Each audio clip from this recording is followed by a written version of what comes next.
On this episode of Weep, the Bud Buddies are not going to like this one, but I know they clicked on this video. Let's jump into it. Per the California State Athletic Commission, the weigh-in results, same-day weigh-in results, have been published. They've been leaked, and your boy Ego, Boxing Ego, got his hands on it, and I want to go over it. Make sure you guys follow me on social media, link in the description. Per the CSAC, California State Athletic Commission, the weigh-in report, despite moving up in weight, Terence Crawford actually outweighed then champion Israel Madrimov at the same day weight check-in. Maybe this is why Canelo wants to, or this is why Crawford wants to fight Canelo at 168, because he rehydrated to the super middleweight division as a junior middleweight, which is very interesting. But just to show y'all, your boy Ego don't be lying. Terence Crawford, the day before, on Friday, Riyadh season, DAZN Boxing, Terence Crawford weighed 153.4 pounds. Overnight, he rehydrated and replenished, and during the CSAC same-day weigh-in, which I think everybody should be doing, but I'll save that for the end. He went from 153.4 to 169.8 pounds. So dang near very close to 170 pounds on fight night. Israel Madrimov weighed in more, slightly more the day before, but he actually rehydrated less than Terence Crawford. Israel Madrimov, he weighed in at 154 flat on Friday at the weigh-in, and he rehydrated to 168.6. So that's a 14.6 pound gain in variance from day before to the day of. For Crawford, he had a 16.4 pound gain or variance. And I live in California, and I love what California is doing, because they've been instrumental in trying to not allow fighters to abuse the weigh-in process. So they're trying to crack down, and they're making the fighters do these same-day weigh-ins, and they actually publish it. See, in Nevada, there's a couple differences, right? Like, for example, in Nevada, they changed it where certain information doesn't need to come out. Like, I think it's the purses and things like that. It's not guaranteed to come out, like the information. They can keep it secret. I think the UFC, to be honest, in combat sports requested that. But California State Athletic Commission is its own commission. It's a strict commission, just like New York. And they've been publishing this. And it is interesting that Terence Crawford came in 16 plus pounds heavier the day of the fight.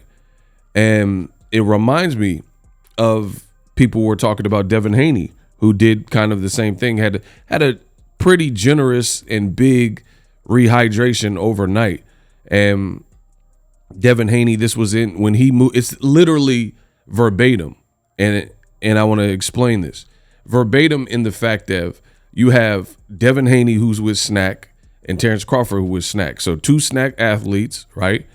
And they were coming from the division below and moving up one division to fight champions. So, I mean, I know I'm the best in the business, and it's not even close.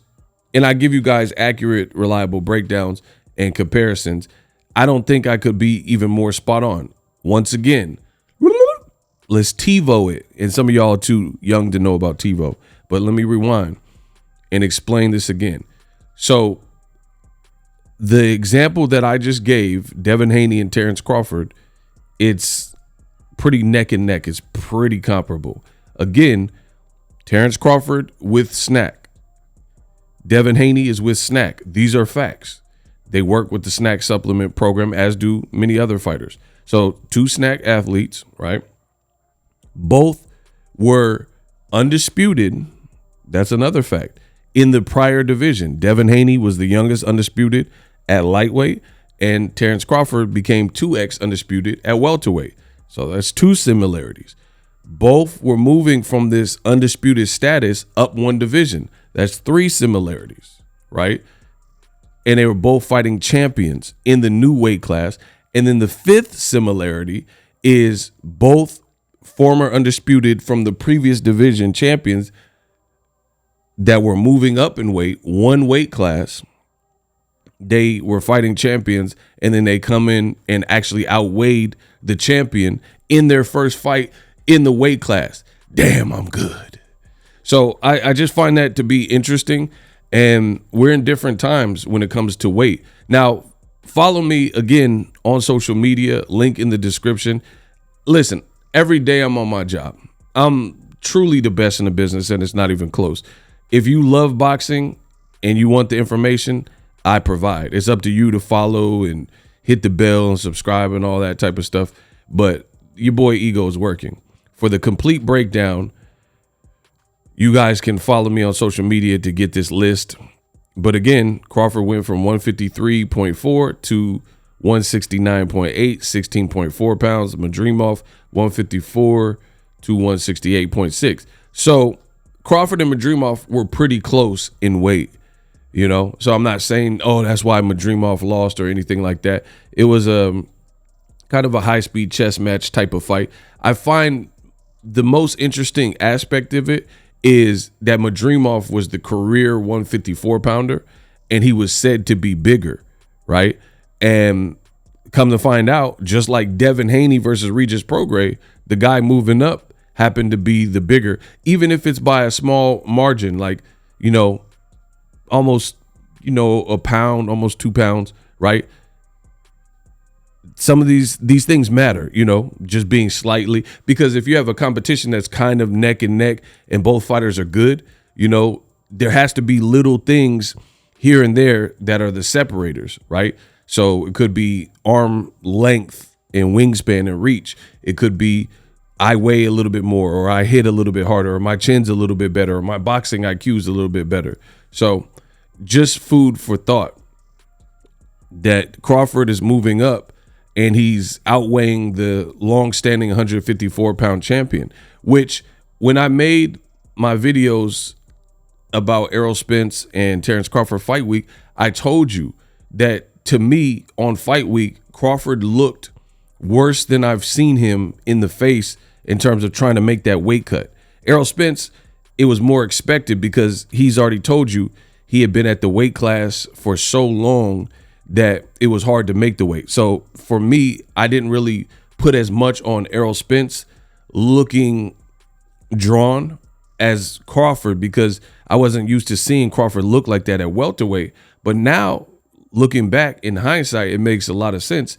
That weight cut was probably very hard because it's clear to me at this stage of Crawford's career and this age, it's more of a chore. Like, he's bulked up, he's putting more muscle on, and he's rehydrating a lot. So his body is just he probably couldn't make 147. So the people who are hoping for like Jerron Boots in his fights, I don't think it probably could happen at 147 at all. Like, some people were thinking, oh, he'll test the waters with Madrimov and then maybe fight at 147 against Boots. I think that would give Boots a significant advantage because I think 147 is kind of out the question for Crawford at this point. Again, this is just my opinion. Don't hold me to it. Crawford's a gym rat, so he has full jurisdiction on his career and what he decides next. So maybe he can make 147. But for me, I think that would be a definite chore if he's rehydrating to 168. And I'll save the Canelo conversation because I still have more things to say regarding the weight. So with Crawford gaining 16.4 pounds overnight, comparatively speaking, just to give you guys some context, Pitbull Cruz had a 16-pound gain, which is kind of insane. And considering his performance was so flat, so it just goes to show you that just gaining weight itself is not necessarily going to be the ticket. Crawford obviously has a sharper mind. But this new generation with the weight gain is looking crazy, because you have Crawford, who gained 16.4 pounds, and you had Andy Ruiz and Gerald Big Baby Miller, and they're heavyweights that weigh like 300 pounds for Big Baby Miller. And you have Ruiz gained 1 pound from the day before to the day of. Miller only gained 6.4. So in essence, you have Crawford gained 10 more pounds than what a 300-pound Gerald Miller did. So these lighter divisions, obviously it doesn't matter in the heavyweight division. For context, let's keep going. Jared Anderson gained 0 pounds, right? What he weighed both times was the same, 252.4. And Martin Bacoli, who looked huge next to Jared Big Baby Anderson, he gained 3.6 pounds, right? So he didn't gain much weight either. So you notice the heavyweights, since they don't have to make weight, they're like wherever they're comfortable, and their weight's not fluctuating crazy. And I'm sure they're eating and carbing up and drinking and stuff, but that's just naturally where the heavyweights, that's just naturally where their body lies. But some of the lighter weight classes, you're seeing these freakish variances. And like you look at Crawford's boy, Steve Nelson, he went from 167.6 to 193 on the night of the fight. That's 25.4 pounds. So Team Crawford, they rehydrating a lot. And there's some other people on here like Moran that rehydrated 17 pounds, but he got cooked. But Steve Nelson, it looks like he has the highest variance with 25 plus pounds, 25.4 pounds of weight gain from the day before to the day of. So I don't know what kind of rehydration process or what they're eating, but this is why it's becoming something that is definitely being viewed and looked at, because you're having such a crazy rehydration. This is what people complain. Like I said earlier, they complained against Devin Haney for the same thing. Shout out to California, my state, for even publishing this, because I think it's good, and I think the fans kind of have a right to know. We need to see what these contests, because like I said, if Crawford is rehydrating past the super middleweight division, now you can understand why he's pushing so heavily for the Canelo fight.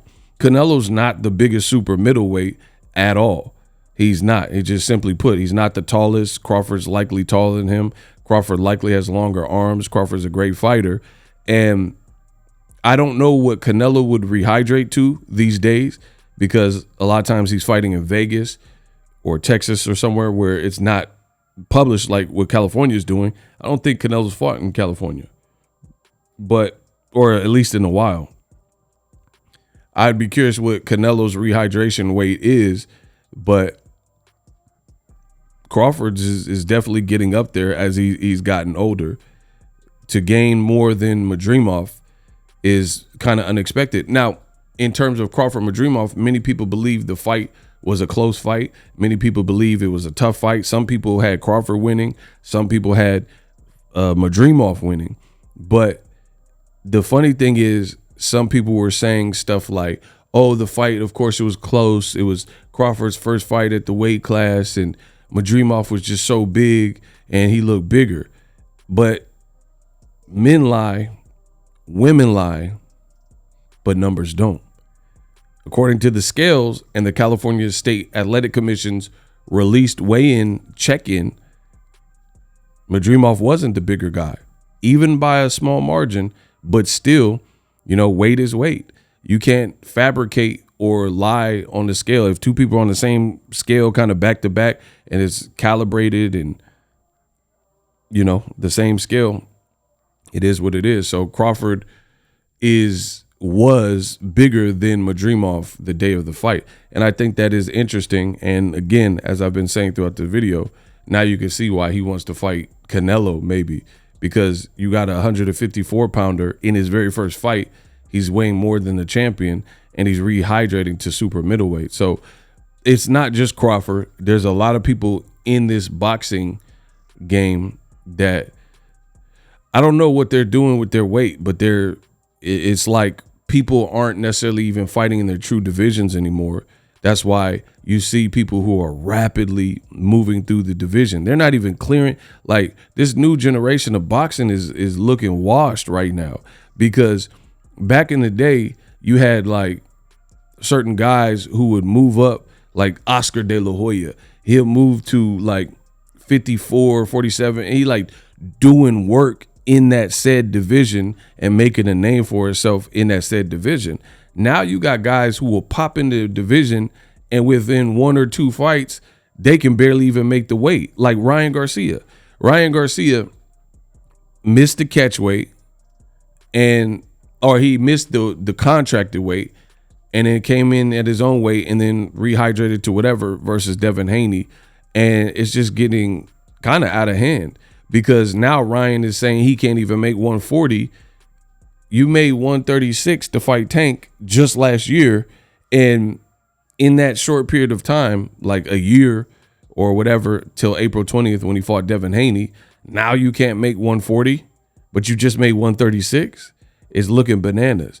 And then, like I said, you got Crawford, first fight in a new division. I understand he had a little bit of a layoff, things like that, but he's a gym rat.